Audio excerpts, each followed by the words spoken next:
Ready has start.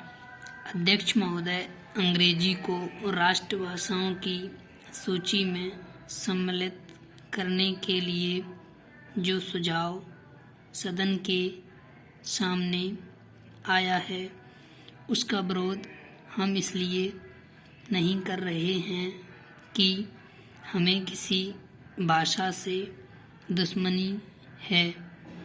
हम यदि अंग्रेजी भाषा के आधार पर विद्वान बने हैं तो यही कहकर कि हम उसी के द्वारा बने रह सकते हैं।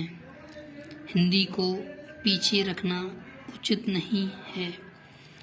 यह भ्रम सारे देश में फैलाया जा रहा है कि हिंदी से हमारी प्रगति नहीं हो सकती है।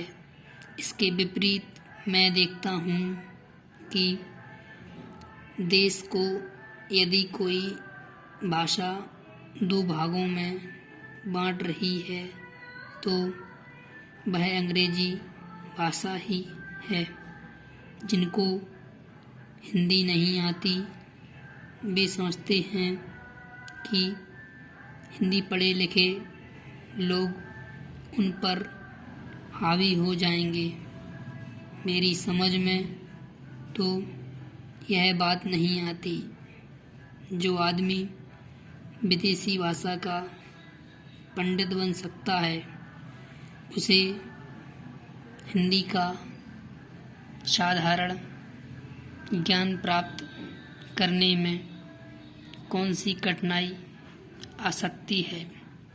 हिंदी तो इतनी सरल भाषा है कि थोड़े से संपर्क से ही आदमी हिंदी जान लेता है और अपने भाव प्रकट कर लेता है।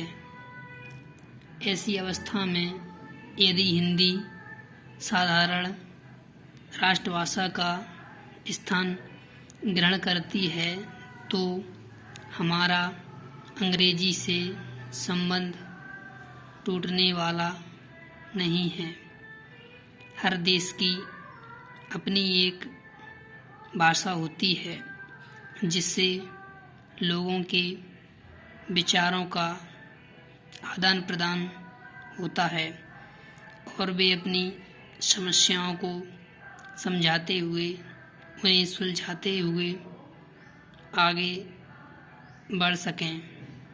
वह भाषा वही हो सकती है जिसको देश के अधिक से अधिक लोग समझ बोल सकें और लिख सकें। इस देश में केवल हिंदी को ही ऐसा स्थान प्राप्त है। फिर हमें हिंदी को देश की राष्ट्रभाषा बनाने के लिए क्यों आपत्ति है। यदि हम इस प्रस्ताव को जो कि हमारे सामने पेश है स्वीकार करते हैं तो मेरा यह निश्चित मत है कि जिस दास्ता के बंधन से हम निकलने की कोशिश कर रहे हैं उससे हम नहीं निकल पाएंगे। Para change. अंत में मेरा माननीय सदस्यों से निवेदन है कि वे केवल अपनी पार्टी की आज्ञा को ना देखें बल्कि अपनी बुद्धि से काम लें और इस प्रस्ताव का विरोध करें। यदि यह प्रस्ताव पास हो जाता है जो कि बाद में कानून बनने वाला है तो वह आज़ादी जो हमने 200 सालों के बाद प्राप्त की है उसके फलने खोलने में बाधा आ सकती है।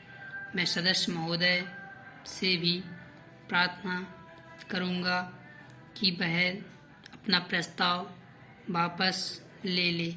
स्टॉप।